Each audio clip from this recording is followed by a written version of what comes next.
And we are back with page 40 of Ted Greene's Modern Chord Progressions. Are these chords still modern? I don't know. They're happening right now, so yes, they're modern. Here we go. Key of B, page 40. Once again, he's doing a 3-6-2-5. Ready, and...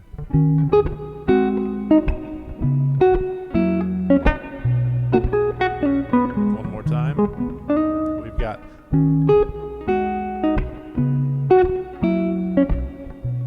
I'm just doing my own resolution. One more for good luck.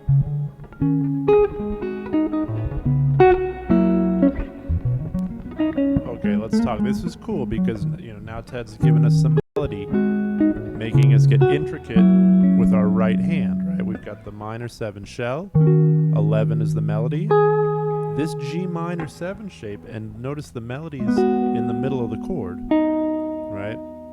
The alto voice, and once again, this minor 7 shell, 11th on top is the melody, and yet again, a pianistic voicing of the F sharp 7. So we have the melody alternating between the top voice and the second to top voice.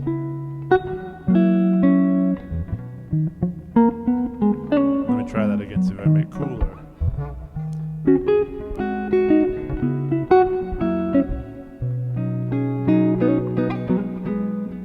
Yeah.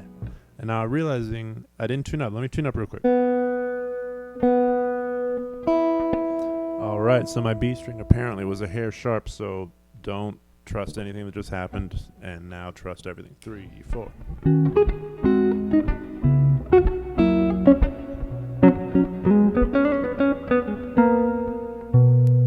Okay, that's fun. Now Ted takes us from there to the key of G, and he's starting us on the 3 chord. Some stretchyville.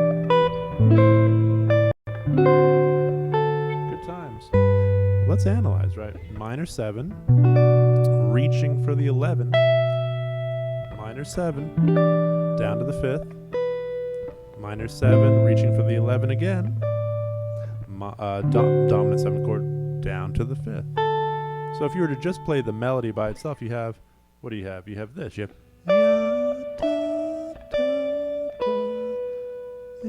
oh, don't do that. You've got,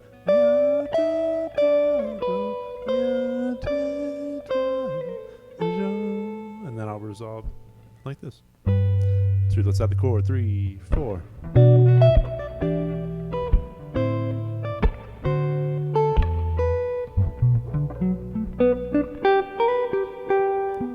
Now remember, this book is called Modern Chord Progressions, but I don't think there's really any chord progressions that Ted composed that do not take account for the melodic movement of the top voice, right? He's always having us deal with, how do we use chords to enhance the melody? How do we use chords and melody at the same time, right? And so remember that when you're learning these, that it's not just a chord progression. It's not like I didn't just play B minor, E minor, A minor, D7. I mean, I did, but a lot of the value in the TED teaching is he's forcing us to think about melody in relation to that chord.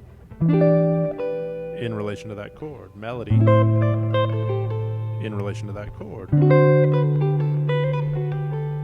And back to G. And if my experience is anything worth considering, these studies help you in just melodic playing without any chords, right? You can, by doing more, right? Doing the chord and the melody all at once is a lot. It's a lot for your brain to deal with. It's a lot for your ears and your hands to deal with.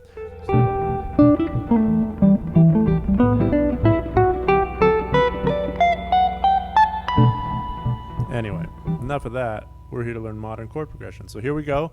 Ted switches things up, taking us to the key of E. Here we go. Now this chord, look at this thing. Ted's cool for this. That's cool.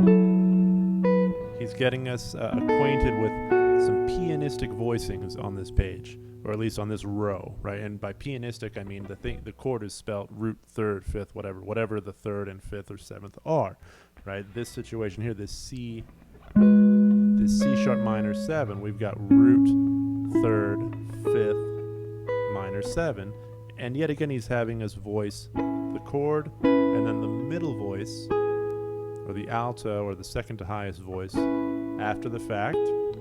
Chord, soprano voice, chord, alto voice, and then, choose a resolution that you like.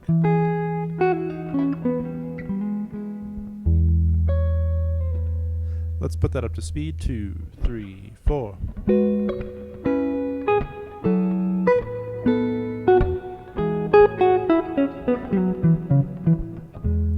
And look, so my advice for these pianistic voicings is really, you can just get it happening by raising your neck a bit. That saves so much grief and so much trouble. And all you got to do is put on a guitar strap and notch it up, get it up there. Raise your knee, lift your leg. Anything to give you more leverage is going to make these kind of chords, or these kind of chords, a lot easier to deal with than if your guitar's like this. A lot of people do it like this, but it's just, why not save yourself just a little strain and lift up the guitar neck lift it up a bit. Okay. Can you tell it's late? Okay, so we'll do one more. We're in the key of E. 1, 2, 3, 4. Ooh, one more time. 3, 4.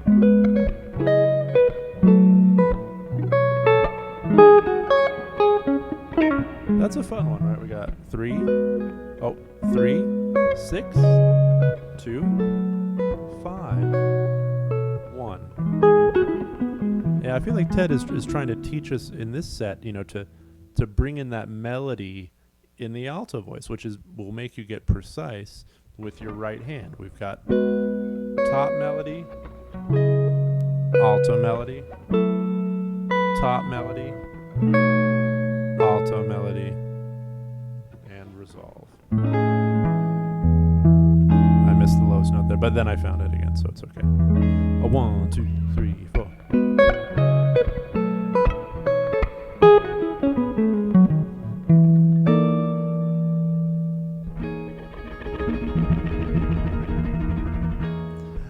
We'll leave it.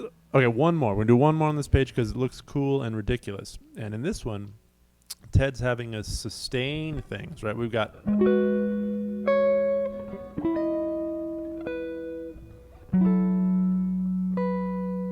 interesting. Oh. Okay, this is cool. So have a looky-loo here. We've got our minor 7, right? That's root, flat 7, flat third, then the 11. And he's linking that minor third to the next chord. Ooh, that's tricky. Let's see. Yeah, so okay, so that's oddly difficult. You have to make sure that your pinky stays down, which is going to force you to do some interesting neural networking. You have to say, hey, pinky, don't move, which is hard to do. I'm having trouble myself. Did it. And this moment here,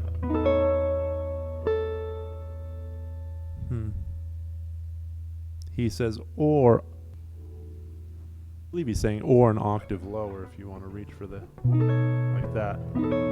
But notice that that's a nice B9 chord. Yeah, the real challenge here is getting the pinky to obey, holding the pinky down.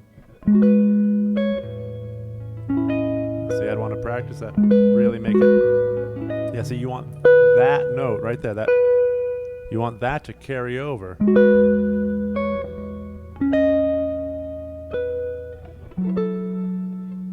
So that's an interesting one. This one is 2, 3, 4. Ooh.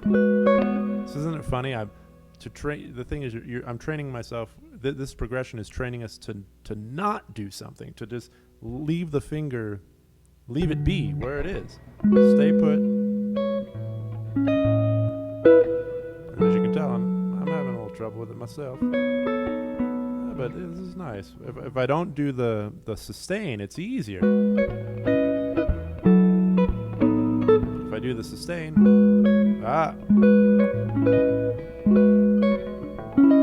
and the next difficult part is after you get to that C sharp minor 9 shape, to not pluck the sustain until afterward, right? It's chord, melody note, chord, melody note, right? Not just, no, we want to hear that.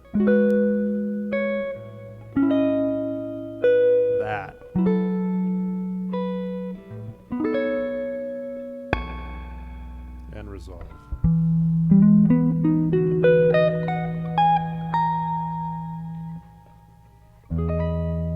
Alright, this is a bit of a long one. We'll leave it at that. That was page 40, at least some of it. Good luck, take your time, have your fun, and remember...